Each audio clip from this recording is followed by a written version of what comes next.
तस्मै श्री गुरवे नमः. वंदे गुरुर्मंडलम्.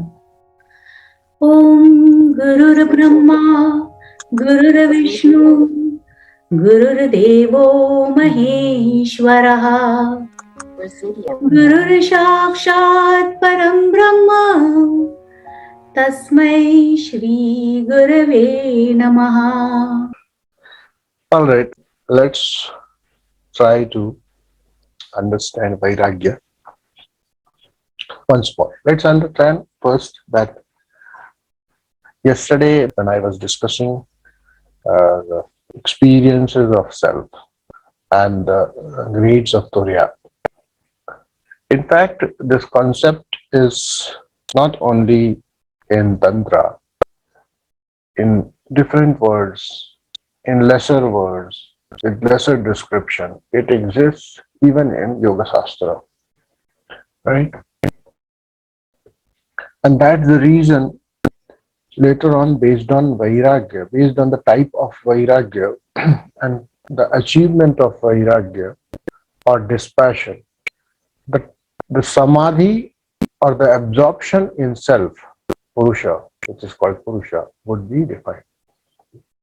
So if there was only one type of vairagya, there was only one level of vairagya to be achieved, there will be only one type of samadhi, one type of absorption. And why to call even type then? Then there would be a samadhi.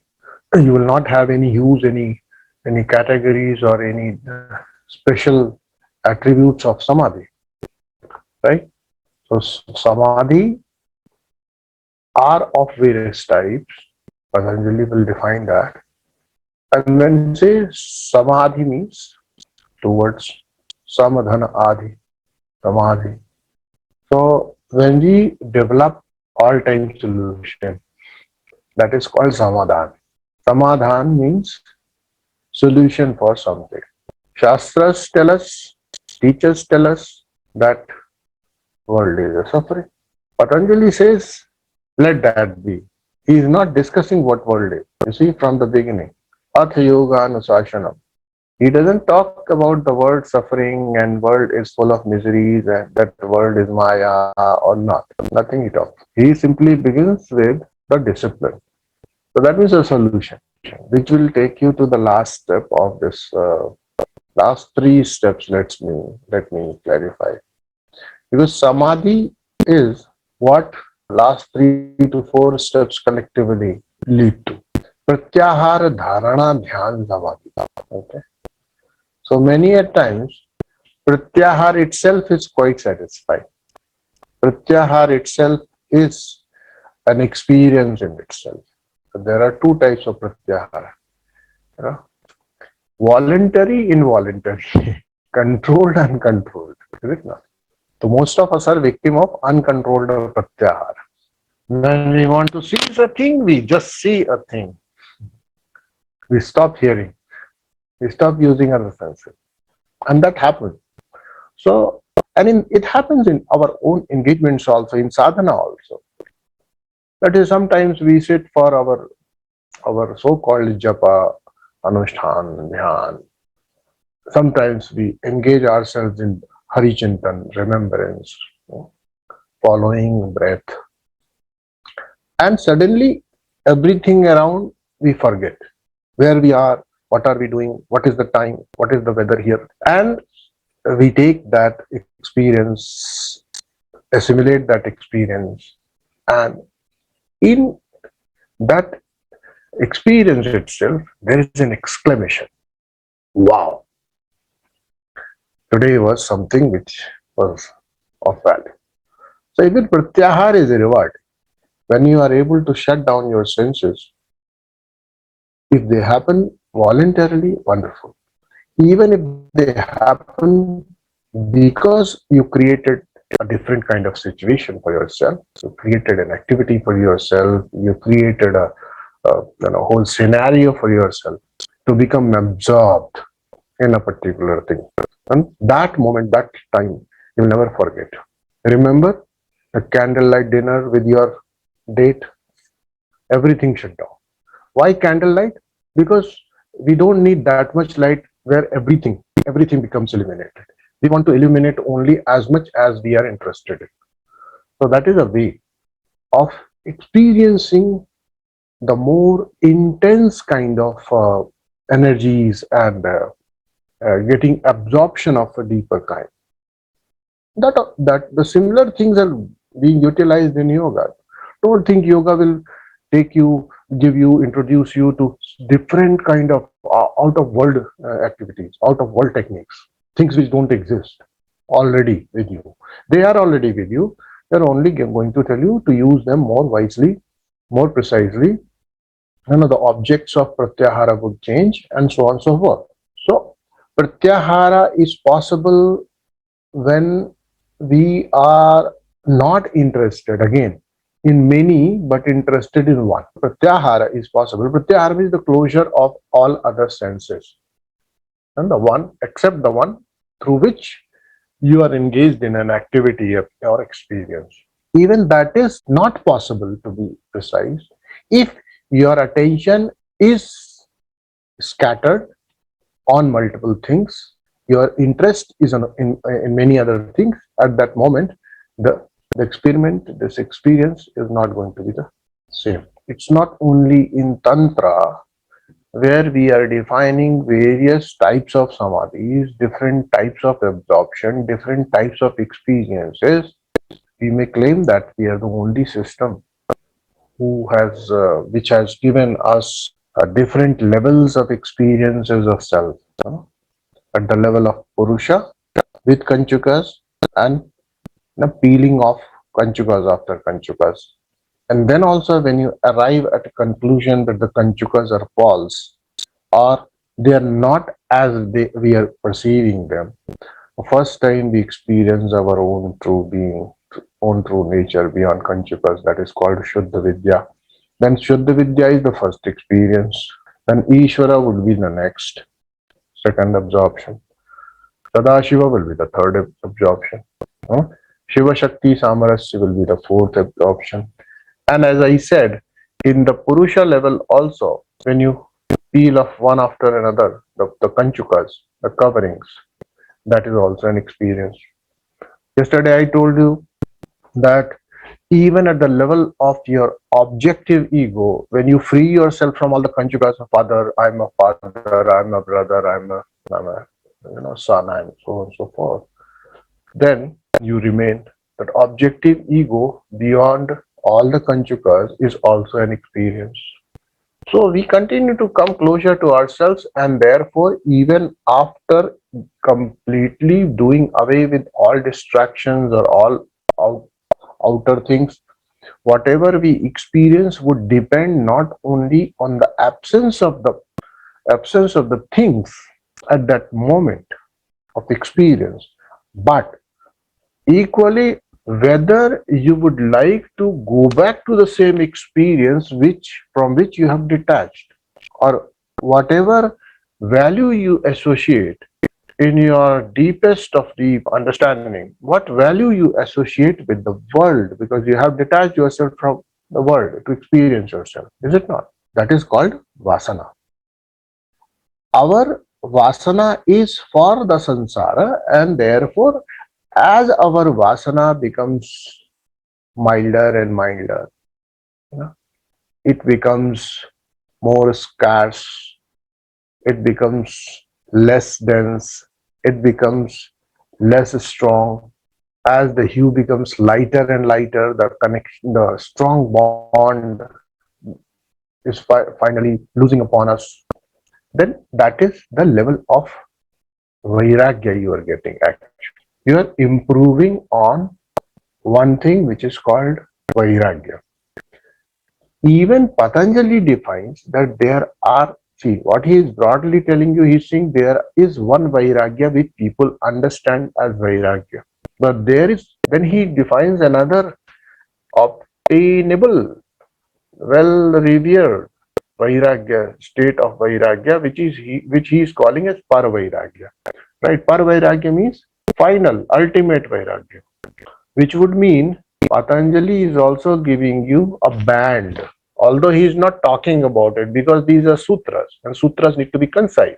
You are here understanding what is vairagya. Patanjali says Drishyanu Vishaya Vitrishnasya Vashikara Shangya Vairagyam. This is one vairagya.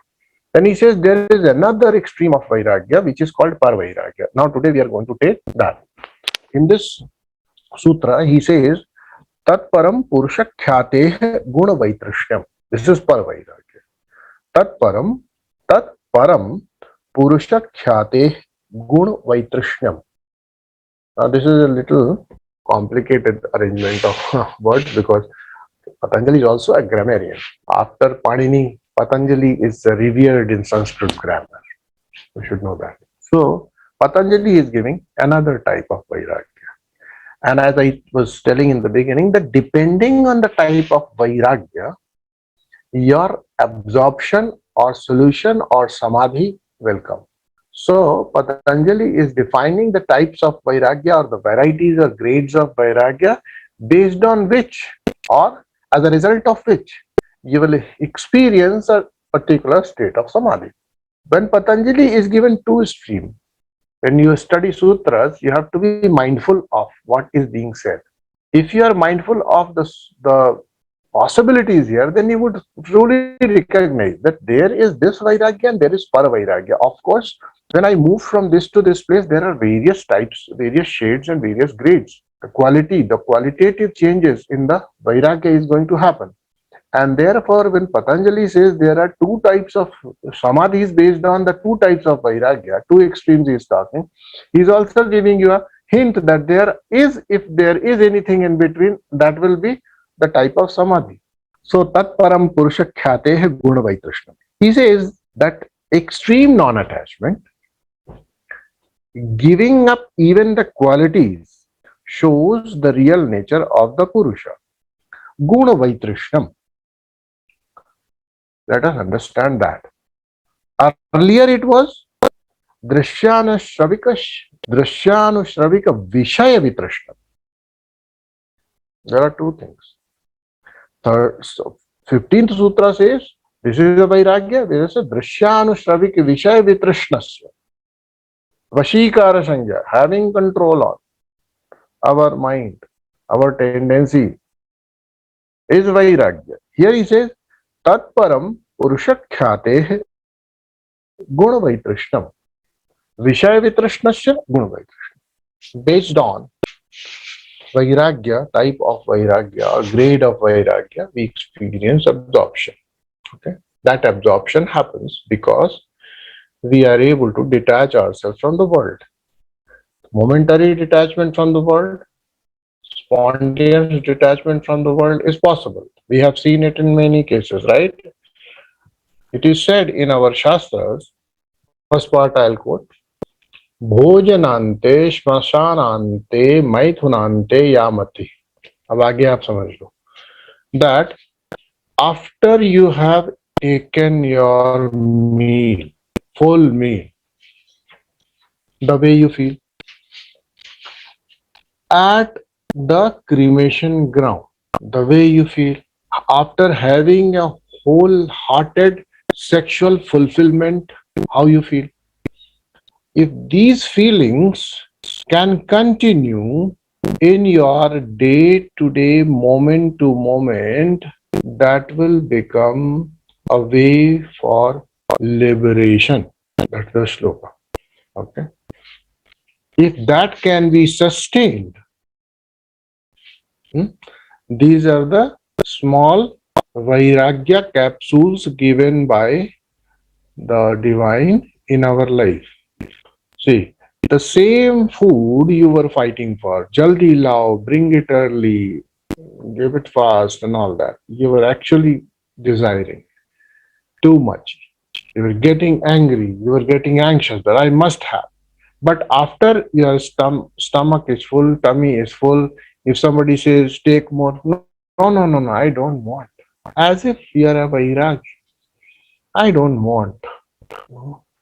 In the same way, in smashana, in the cremation ground, when you reach there, look at the bodies being charred, the dead bodies being put to burnt to ashes.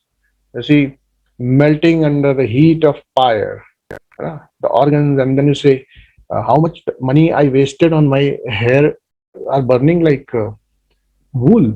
Now, so all that kind of thinking will come and will say, "Kya lena dena? Dunya aisi hai. It is temporary. I'm not interested in it." Hmm? That is called Smashana Vairagya. This is a Margat Vairagya. That is also a capsule given by the divine. In fact, each day, close to 1.5 lakh people die every day. 1.5 lakh, 5 lakh people every day die. But how much we are concerned? Are we getting Vairagya? No. We will get Vairagya only when we face it directly. And that opportunity is available in cremation ground, in graveyards, wherever. And then it is said, Maithunante, Yamati. The type of mind, the state of mind. Mati means buddhi also, means the way of thinking also, the way of interaction also. Maithunante, after having experienced the explosive sexual fulfillment, what is your mati? As if I don't want it anymore. This is all being given in day-to-day life. So these are the three things where you find little bit of vairagya. Vairagya element is always there. I don't want it anymore. I don't want it anymore. I don't want it. Doesn't matter. Even if you have the best of best dishes, once my tummy is full to the brim, I can't take vairagya. It does not matter. It is meaningless for me, and therefore it is useless. So we are saying here that vairagya is not a thing which will be exported in your system by the words of master. It can only, the words of master will only give you more food for thought so that the existing element of vairagya can be enhanced. The available moments of vairagya can be extended. So the understanding will create that. Now, when we said Vishay Vitrishnasya, now let us come to the hardcore understanding of what it is. What are our Vishayas? There are 5 senses and therefore there are 5 Vishayas. Objects of vision, objects of smelling, objects of hearing, objects of tasting, objects of touching. These are the objects, these are our senses, and therefore any object, any matter which is available to these sense organs is called Vishaya. In fact, the word Visha means to penetrate and spread. So things enter your system through these sense organs, these indriyas, these organs of cognition. Through these organs of cognitions, the world enters in you. Like Visha is also poison. Visha means poison. And the property of the poison is that the snake has bitten you here. It spreads, it enters, it spreads in your system, it penetrates in your system, right? That is why it is called Vishaya. Dhatu or the root word is Visha. Vishaya is always outside. Outside means it has certain distance from our own self, correct? But the Vishaya can also be created in your mental space. Then the vritti of Smriti, as Patanjali defines, the vritti of Vikalpa, as Patanjali defines, will come into play. Vikalpa and Smriti together will create the Rasagullas, the best of Rasagullas in your mind. Now, that becomes your Vishaya.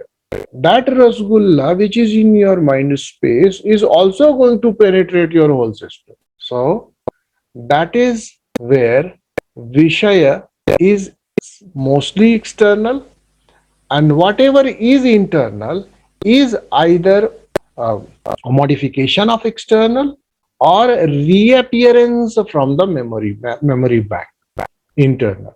So ultimately that also has a route to external.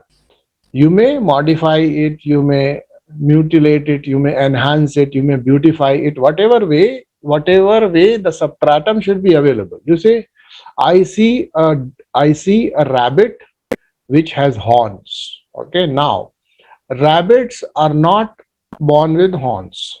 Okay, but you are adding horns because horns are also available in your system. They are attached to some other animals. Now combining these two, you are saying I have seen a rabbit which had horns. Now this system has created a new creature. That's the Smriti and Vikalpa combined, right? Will give rise to something which is fascinating you. I want to, have the world's wealth, right? Now you can imagine. hmm, That imagination in your mind space will give you as if you are sleeping on the couches made of dollars, all that, whatever. If you're interested in it, correct? So that imagination is also based on whatever attachment, whatever experience of the world you have. So its root is outer, but it can be created within also, an object. So when we are saying object, we are lost in multiplicity. We are lost in differentiatedness, right? The Rasgulla is also seen by the eyes, and a beautiful male or female figure is also seen by the eyes. We will say we have seen a sweet dish, and we would say we have seen a beautiful person. We have whatever we have seen, there is differentiated. There is this distinction, what we have seen. But at the end of it is vision. So the world when we see as differentiated and absorb that, allow that to seep in, it creates attachment, it creates desire.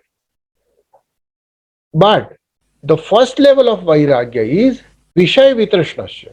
Now I would not allow, I would not see Vishaya in the world. Means I would see the world, but world will not be differentiated for me anymore. If I see a girl, if I see a boy, if I see a chocolate, if I see a horse, if I see anything, if I see a dollar, if I see a lump of goo, it does not matter.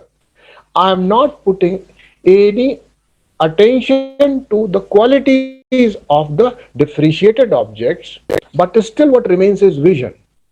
The Rupa. Rupa is the guna of all this. The common denominator is Rupa. Now, till the time you are interested in Rupa, you are basically saying that I am interested in outer.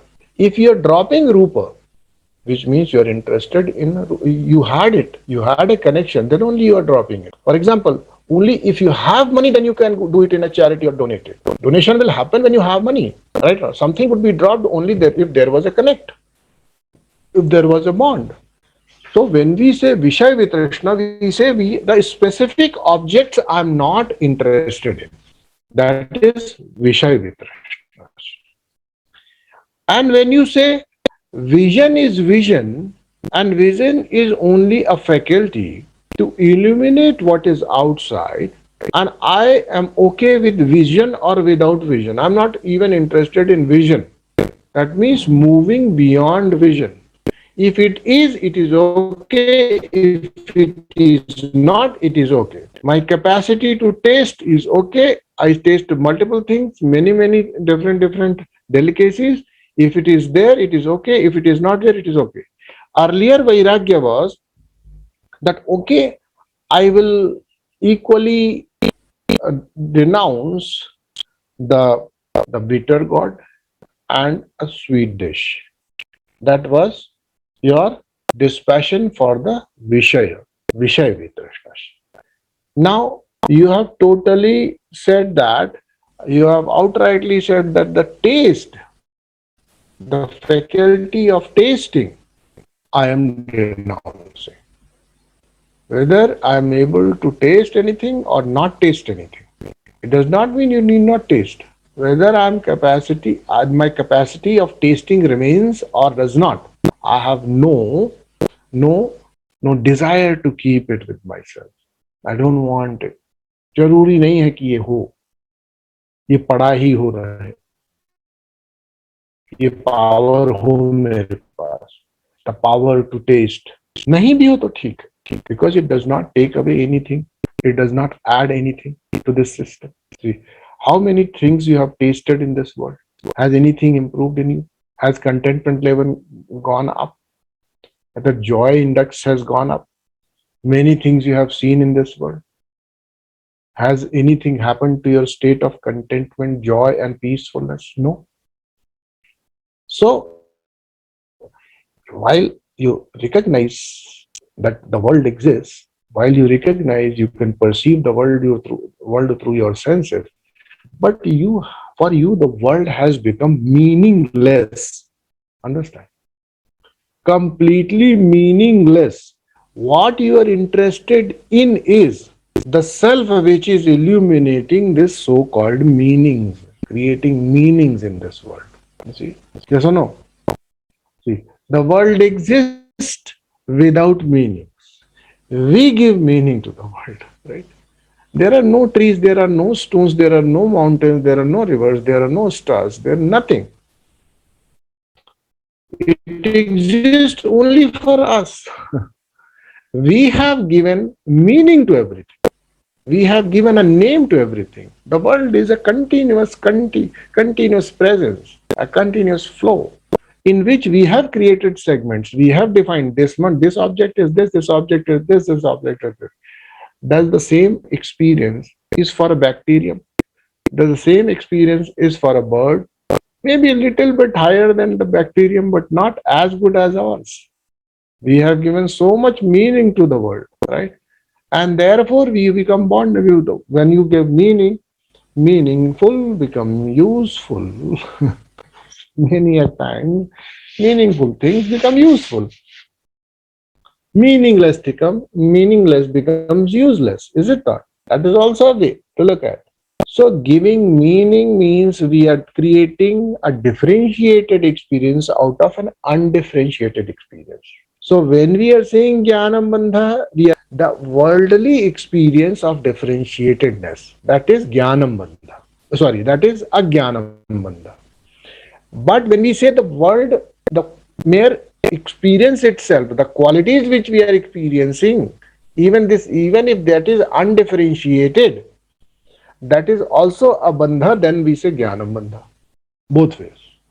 Ajnanam Bandha, both ways it is a bandha. Means whether I am interested in multiple things or I am interested in only one thing, vision, let's say, both are going to be a bondage.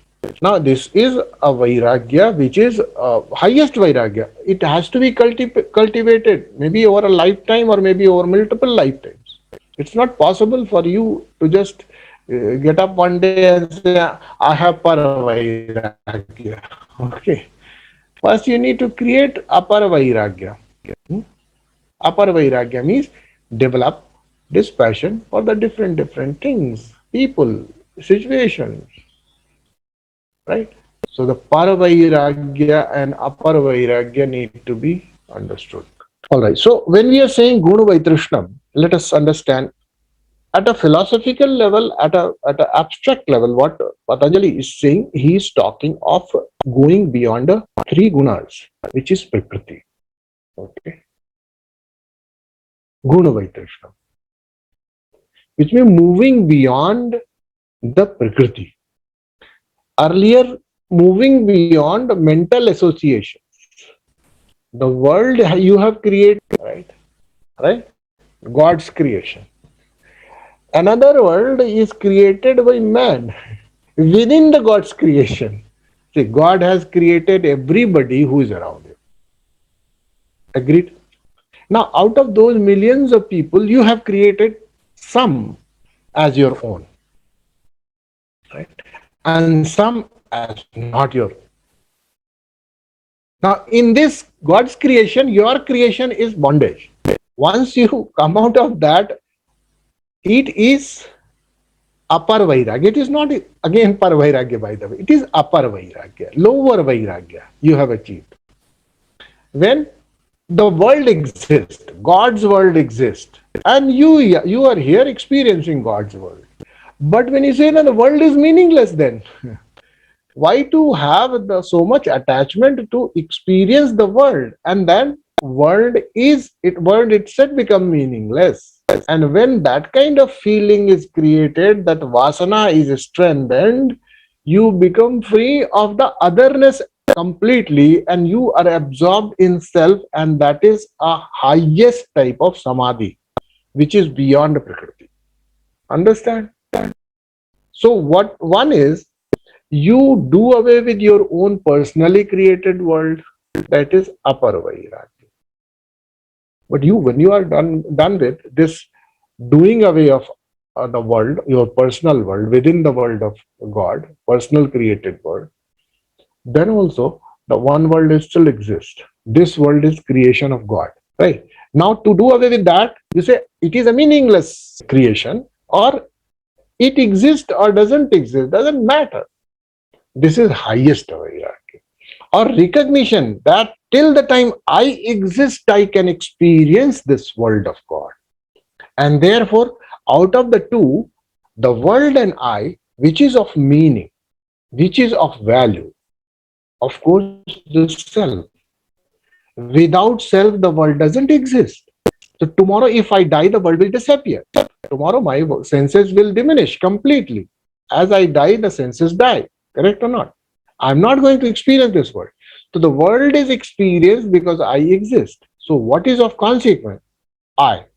Now I'm not interested in that. I'm interested in this. And when I'm totally interested in this only, that is called paravairagya. So based on this vairagya, state of vairagya, till yesterday I was completely indisciplined, and I was getting up 10 o'clock in the morning. Now I'm disciplined. I get up at 8:30. So yeah, better discipline. Right. So that is how you need to have a sense of progress. Only to create that sense of progress. But don't worry. Even that progress which you make gets reflected in your absorption. Patanjali may not talk about Tantra, may give you some other, different levels of absorptions. But even then, it will not cover all the levels of absorptions. Yes or no? So wherever you are, whatever is whatever vasana left, depending on that will happen. That quality of absorption will happen. Right. So let us be clear that even Patanjali is talking about the same thing which I was discussing yesterday. He says that there are two types of samadhis, two types of absorptions, two extremes. One a beginners, one the perfected one. Atha yoga anushasan means you have recognized world is a misery. There is no solution in this world. Only problems exist. Permanent solutions don't exist. World exists as a roller coaster. There cannot be ultimate peace. World exists only as a fuel to my desires, ambitions. It can never give me contentment. World only is a place where I am always restless. It's not a place where I can be restful, I can be peaceful. Right or not? Once you have recognized that, and once you have adopted completely, become one with this understanding, Atha Yoga Anushasana. Now the path of yoga. Before that, it is not possible. Did I not say in the beginning that the yoga is for the ultimately frustrated people? You need to be ultimately frustrated. Highest level of frustration is needed to come to yoga. Which means what? Again, world is useless. It has no meaning at all. Show me some meaning in this world. Then the teacher will say, okay, now the discipline of yoga. I'll show you something which is of value, and I will show you a thing which only is of value, and that is you. But for that, you have to be in that state. So I think I have been able to convey a little bit about para-vairagya. Para-vairagya is denouncing even God's creation. Apar-vairagya is doing away with your own creation within the God's creation, living in total freedom without discrimination or uniform responsibility. I will say, whosoever you meet, whatever be the faith, whatever be the gender, whatever be the orientation, we will deal with them with full of love and respect without any attachment or insistence or sense of control. Live the life like that without any tag on them, my or not my. You have done away with the personal creation, personal universe which you have created. It will merge with the God's creation. Now you have moved from Pashu to Pashupati. Earlier you were bonded, tied to the ropes which you created. You were a Pashu. Once you loosen up, you become Pashupati. Now there are so many Pashus, but you are now superior to them. You have something to offer to them. And now you are the owner of the world, by the way. You're the caretaker of the world. You're the keeper of the world. You're the guardian of the world. Is it not? Right? But you may get interested in safe soil. You may get interested in save rivers, whatever, because you are the guardian of the world now. And then you'll say, okay, I'm now engaged in social service. I'm getting engaged in the environment service, so service, that service. But at the end, when you recognize these services are of no value, they're not going to be here permanently. World has been like this, will remain like this. Sat Rajatam will continue to play its role cyclically. People come and go, avataris come and go, the saviors come and go. Nothing changes. And when you recognize this fact, the world is not going to get changed. This is what it is. World is going to be like that, right? World cannot change. And when you're interested in changing the world, which is unchangeable, right? Yet course corrections you are doing to something which is incorrigible, then one day you realize, no, this is also of no value. The world itself is of no value. Now you have achieved para-apara. So that is what we are saying, that we must move from this state of bondage to liberation. Take every step possible to become free of your personal world in the God's world. Live freely. Live with utter freedom. No strings attached. When you are able to do that, you have achieved a para-vairagya. Okay, let me say it this way. A para-vairagya. Okay. Once you are done away with that also, complete world also, not interested in the senses itself, you have achieved para-vairagya. And that vasana of para-vairagya has to become prevalent in your system. Momentary para-vairagya is not going to help you. Okay, I'll tell you how it deters us from deeper experiences. Many at times when we are in self-absorption, we are moving ahead, suddenly we get a sense of that I'm losing myself. I am losing myself. I'm losing my identity. I'm losing my presence, and I am melting into something unknown. And beyond this point, I will not be able to find this me anymore. Maybe something else is going to happen. Something extremely weird experience is going to come, and then we withdraw. Why? We are still not able to drop our attachment to what we experience in this world. Otherwise, would you not be ready to experience the something new which is going to come your way? That is called vasana. That pulls us back. You feel as if you're being pulled towards the world. That is vasana. That is not even vritti. That is not even sansakara. That is called vasana. When our vasana becomes rooted in the highest, right? That is called para-vairagya. When interested only in one thing, not that, but this. Yoga will say begin here, end here. Tantra will say you are not made to begin like this. You begin there, bring it here. So let us be clear that our absorption in that our experience in meditations are going to be totally colored with this one faculty, which that's the regulator. This absorption, which happens at the lowest vairagya state, would be this experience which happens after attaining lowest vairagya, and absorption, the quality of absorption is such that it is satisfying, it is elevating, it is peaceful, it gives a sense of expansion, but it is not permanent. That experience is never permanent. You need it daily. All right. Let's pray and then we'll leave. Om Sarve Bhavantu Sukhinah Sarve Santu Niramayah Sarve Bhadrani Pashyantu Ma Kashit Dukha Bhavet. Om Shanti Shanti Shanti. Om